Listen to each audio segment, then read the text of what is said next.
Hello everyone, সকলকে স্বাগতম জনাইছো বিশ্বাসী বন্ধু উন্নতি গুৰুত্বপূৰ্ণ ভিডিঅ'লৈ। আজিৰ ভিডিঅ'টো স্পেচিয়েলি তেওঁলোকৰ বাবে যিসকলে গেট 3 এক্সাম দিবলৈ গৈ আছে, কোৱেশ্চনবোৰ ইংৰাজীতো আহে অসমীয়াতো আহে, গতিকে আজি ইংৰাজী পাৰ্টটো লৈ আহিছো। বহুতে ৰিকুৱেষ্ট কৰিছিল যে কোৱেশ্চনবোৰ ইংৰাজীত লাগে, গতিকে আজিৰ ভিডিঅ'টো স্পেচিয়েলি ইংৰাজীত কোৱেশ্চন লৈ আহিছে। গতিকে আপোনালোকে যদি আজি প্ৰথম আমাৰ ভিডিঅ' চাইছে তেনেহ'লে চেনেলটো ছাবস্ক্ৰাইব কৰি দিবলৈ নাপাহৰিব আৰু যিমান পাৰে সিমান শ্বেয়াৰ কৰিব। তো বন্ধুসকল, আজিৰ ফাৰ্ষ্ট কোৱেশ্চনটো হৈছে when did Cooch Behar become a Mughal vessel? Cooch Behar কেতিয়া মোগলৰ অধীনত গৈছিল আপোনালোকে কমেণ্ট কৰকচোন। ৰাইট আনসাৰটো মোক কমেণ্ট কৰি জনাওক। When did Cooch Behar become a Mughal vessel? The right answer is option yes. The right answer is option C, 1609. Okay, option C is the right answer. Next question number 2. The town of Boka was built during the reign of কাৰ সময়ত বোকা নামৰ চহৰখন বিল হৈছিল?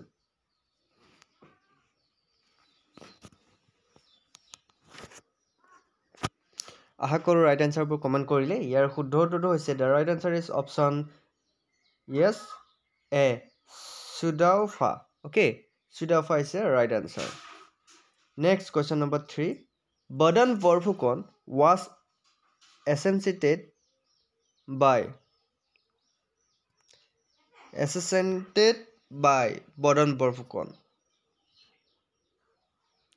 The right answer is option B, Rup Singh Subedar. Next question number 4. The period of Burmese is locally called as. Burmese যিটো period সেইটো কি বুলি কোৱা হয়?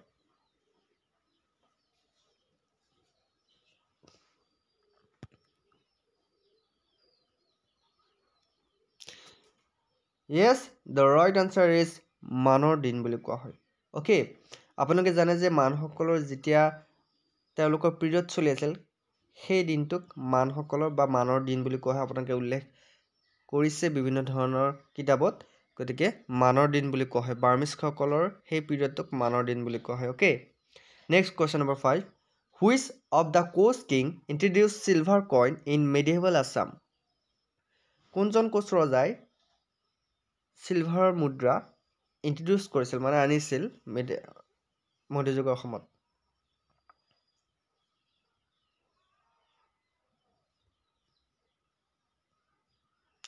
কোনজন ৰজাই চিলভাৰ কইনছ ইন্ট্ৰডিউচ কৰিছিল? The right answer is option C, নৰনাৰায়ণৰ দিনত চিলভাৰ কইনছ ইন্ট্ৰডিউচ কৰা হৈছিল। মনত থাকিব, বহুত ইম্পৰ্টেণ্ট কুৱেশ্যন ডিছকাছ কৰিছোঁ আজি। Next question number 6. Who was the king of the Koch dynasty from 1515 to 1540 of the Kamata kingdom? Who was the king of the Koch dynasty from 1515 to 1540 of the Kamata kingdom? 1515 পৰা 1540 কোচ ৰজাৰ কোন আছিল?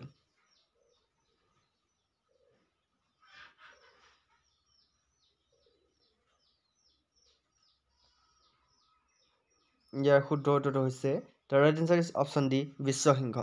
Okay, সেই পিৰিয়ডৰ সময়ত কোন আছিল? বিশ্বসিংহ আছিল। মনত থাকিব। Next question number 7.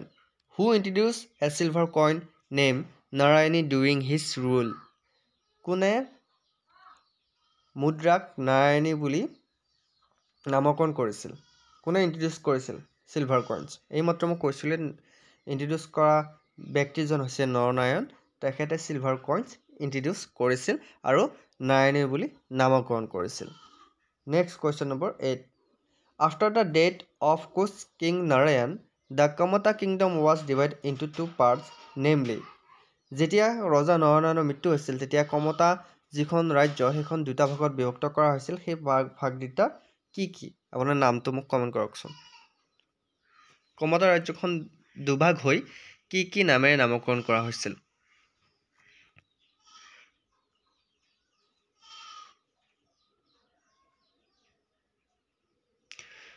আই হোপ আপোনালোকে এনচাৰবোৰ ধুনীয়াকৈ দি গৈছে এনচাৰবোৰ নিদিলে আপোনালোকৰ প্ৰব্লেম হ'ব এনচাৰবোৰ দি যাবলৈ ট্ৰাই কৰিব ইয়াৰে শুদ্ধ উত্তৰটো হৈছে অপশ্যন য়েছ option B is right answer Kamata ৰাজ্যখন ডিভাইড কৰি কোচবিহাৰ এণ্ড কোচ হাজো নাম দিয়া হৈছিল গতিকে মনত থাকিব এইটো কোৱেশ্যন আহিব পাৰে যে কমতা ৰাজ্যখন দুভাগ কৰি কি নামেৰে নামকৰণ কৰিছিল Cooch Behar and Koch Hajo okay next question number 9 who was the first king of Ahom kingdom in Assam আহোমৰ প্ৰথম ৰজা কোন আছিল আমি সকলোৱে জানো এইটো কুৱেশ্যন বাৰে বাৰে দি থকাৰ এটাই উদ্দেশ্য হৈছে আপোনালোকৰ মনত থাকক চুকাফা অ'কে স্কিপ কৰিছোঁ বাৰু এইটো question next question number 10 who was the last king of Ahom kingdom in Assam আহোমৰ শেষৰজন ৰজাৰ নাম কি প্ৰথমজন ৰজাৰ নাম চুকাফা আপোনালোকে নামটো মনত ৰাখিব শেষৰজন ৰজাৰ নাম কি কেতিয়াবা কুৱেশ্যনত সুধিব পাৰে গতিকে বহুত মন দিয়ক who was the last king of Ahom kingdom in Assam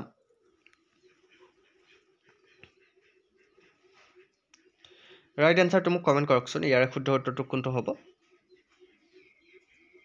আহোমসকলৰ প্ৰথমজন ৰজা হৈছে চুকাফা আৰু শেষৰজন হৈছে পুৰন্দৰ সিংহ বহুত ইম্পৰ্টেণ্ট কুৱেশ্যন হয় মনত ৰখাটো নিশ্চয়কৈ প্ৰয়োজনীয় বুলি মই ভাবোঁ কাৰণ বিভিন্ন ধৰণৰ পৰীক্ষাত সুধি থাকে next question number 11 which king honoured of Bhaskar Barman at a conference held at কনৌষ্ট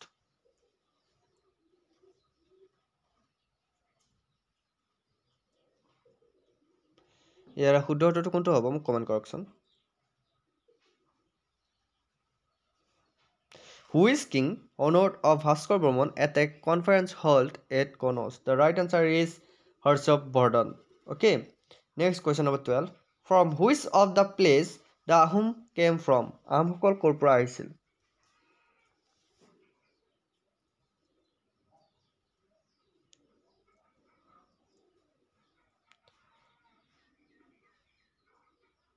এইটো question actually answer to সঠিক ইয়াতে দিয়া হোৱা নাই গতিকে আপোনালোকে এই কুৱেশ্যনটোৰ এনচাৰটো যদি আপোনালোকে জানে মোক কমেণ্ট কৰকচোন আহোমসকল ক'ৰ পৰা আহিছিল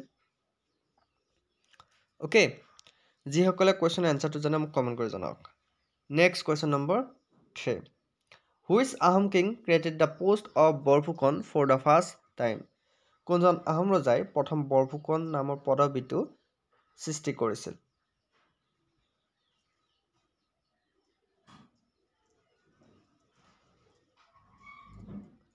ইয়াৰ শুদ্ধ উত্তৰটো হৈছে প্ৰতাপ সিংহই বৰফুকন পদবীটো ক্ৰিয়েট কৰিছিল next question number 14 who accept the non Ahom title Swarganarayan for the first time কোনে স্বৰ্গনাৰায়ণ উপাধি প্ৰথমবাৰ গ্ৰহণ কৰিছিল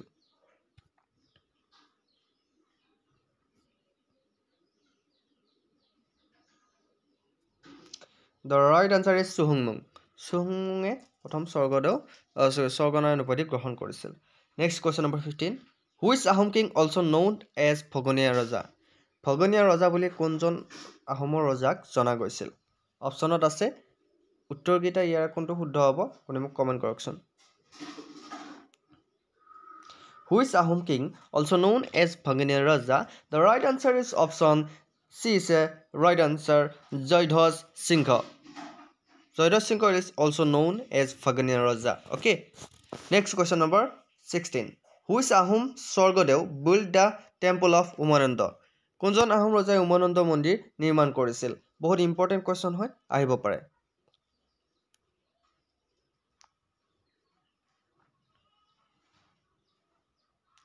The right answer is Gadadhar সিংহই গদাধৰ সিংহৰ দিনত উমানন্দ মন্দিৰটো নিৰ্মাণ কৰা হৈছিল next question number 17 Two Ahom kings were known as Burha Raja. One was Pratap Singh and other was. দুজন আহোম ৰজা এজন হৈছে বুঢ়া ৰজা one was Pratap Singh বুঢ়া ৰজা বুলি কাক জনা যায় প্ৰতাপ সিংহক জনা যায় আৰু আনজন আপোনাৰ নামটো সুধিছে বুঢ়া ৰজা বুলি কাক জনা গৈছিল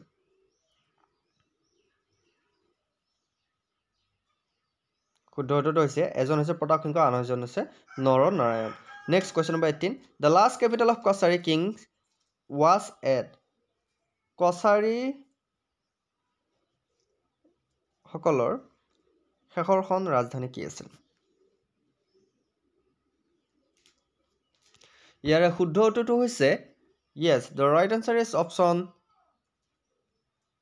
C is the right answer Khaspur okay কছাৰীসকলৰ লাষ্ট কেপিটেল আছিল খাছপুৰ মনত থাকিব good next question number 19 The Treaty of Yandabu in 1826 signed between East India Company and আপুনি জানেই ইয়াণ্ডাবু সন্ধি 1826 চনৰ 24 ফেব্ৰুৱাৰী তাৰিখে আপোনাৰ সাইন কৰা হৈছিল স্বাক্ষৰিত কৰা হৈছিল আৰু কাৰ মাজত হৈছিল ইষ্ট ইণ্ডিয়া কোম্পানী আৰু কাৰ মাজত হৈছিল আপোনালোক খুলিছে ইয়াৰ ভিতৰত কাৰ মাজত আপোনাৰ ইয়াণ্ডাবু সন্ধি স্বাক্ষৰিত হৈছিল প্ৰথমটো হৈছে ইষ্ট ইণ্ডিয়া কোম্পানী আৰু আনটো নাম আপোনালোকে মোক কমেন্ট কৰি জনাব লাগে ইয়াৰ শুদ্ধ উত্তৰটো মোক কমেন্ট কৰকচোন আপোনালোকে যদি জানে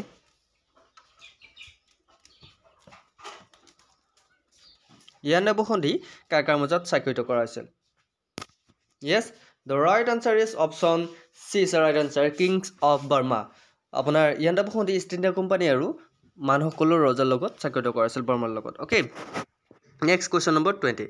The first phase of Mohammedan Revolution was started in which year? Mohammedan Revolution first phase কেতিয়া start হৈছিল? প্ৰথমটো phase. বহুত important question হয়।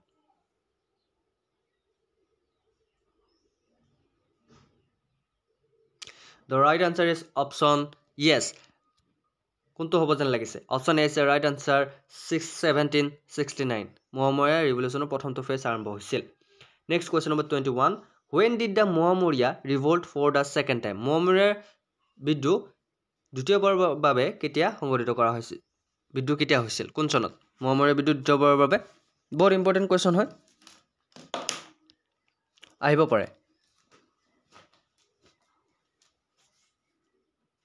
দ্বিতীয়বাৰৰ বাবে Mohammedan বিদ্ৰোহ হৈছিল 1783 okay the second revolution of Mohammedan বিদ্ৰোহ is 1783 the right answer next question number 22 which of the following marks the beginning of medieval era of Assam history which of the following marks the beginning of medieval era of Assam history মধ্যযুগৰ অসম ইতিহাস বুলি কোনখিনি সময়ক জনা যায় ইয়াৰ শুদ্ধ উত্তৰটো হৈছে establish of Kamata Kingdom যেতিয়া Kamata Kingdom establish কৰা হৈছিল সেই সময়ৰ পৰা আপোনাৰ medieval Assam history বুলি জনা যায় next question number 23 which Ahom Sorgadok create the post of Borpatra Gohai Borpatra Gohai নামৰ পদবীটো কোনজন আহোম ৰজা বা আহোম স্বৰ্গদে সৃষ্টি কৰিছিল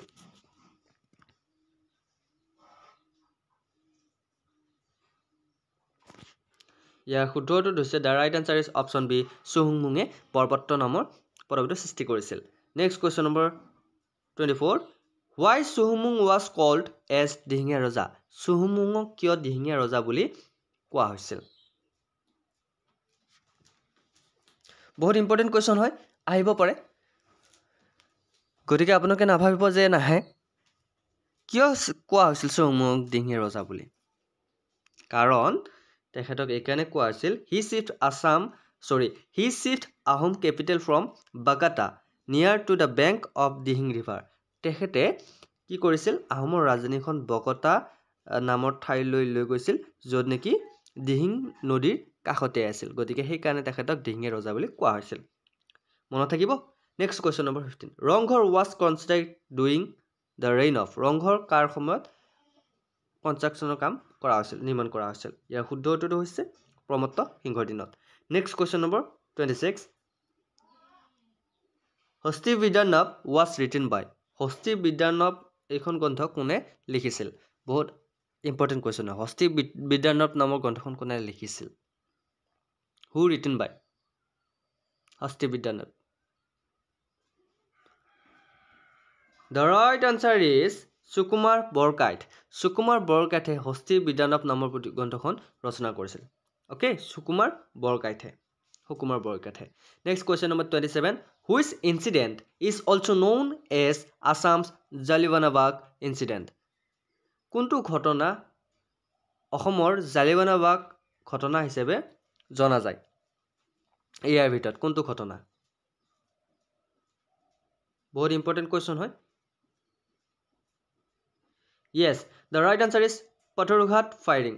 Pathurghator যি বিদ্ৰোহ সেইটোক কি বুলি জনা যায় অসমৰ জালিয়ানৱালাবাগৰ ইনসিডেন্ট বুলি জনা যায় আপোনালোকে জানে যে Pathurghator 1894 চনত হৈছিল আপোনালোকে গমে পাব যিসকল দৰঙৰ তেওঁলোকে মোক কমেন্ট কৰক তেওঁলোকে হয়তো জানে যে Pathurghat ক'ত আছে আৰু Pathurghat কিহৰ কাৰণে বিখ্যাত একচুয়ালি সেই সময়ত ব্ৰিটিছৰ যি বৰ্বৰতা সেই বৰ্বৰতাৰ অন্য এটা কেন্দ্ৰস্বৰূপ আছিল পথৰুঘাট ফুলগুৰি ধোৱা পথৰুঘাট আৰু এনেদৰে ব্ৰিটিছৰ বিৰুদ্ধে বিভিন্ন ঠাইত ঘটনা ঘটি আছিল কিন্তু পথৰুঘাটৰ সেই ঘটনাটোৰ আজিও বুকু কঁপি উঠে হয় যিসকল ব্যক্তি পথৰুঘাটৰ মঙলদৈ তেওঁলোকে মোক কমেণ্ট কৰক তেওঁলোকে অনুভৱ কৰিব পাৰিব সেই কাৰণসমূহ যিসকল নামনি অসমৰ তেওঁলোকে জানিব উজনি অসমৰ হয়তো কিছুমানে নাজানে আজিও পথৰুঘাটত 1896 চনৰ যি ঘটনা 28 জানুৱাৰী তাৰিখে আজিও আপোনাৰ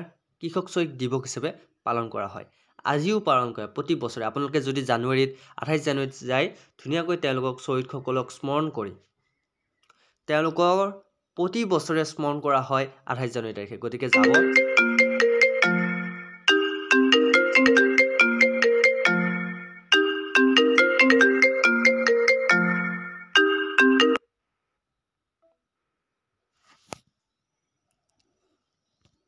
গতিকে যাব আপোনালোকে যাব তেতিয়াহে আপোনালোকে চাব পাৰিব তো বন্ধুসকল ভিডিঅ'টো ইমানে আছিল আশা কৰোঁ চাই ভাল পালে যদি ভাল পাইছে লাইক কৰিবলৈ নাপাহৰিব আমাৰ বিশ্বাসী বন্ধু চেনেলটো ছাবস্ক্ৰাইব কৰি দিবলৈ নাপাহৰিব আজিলৈ মানে অন্য এটা ভিডিঅ'ত লগ পোৱাৰ প্ৰতিশ্ৰুতিৰে জয় হিন্দ জয় অসম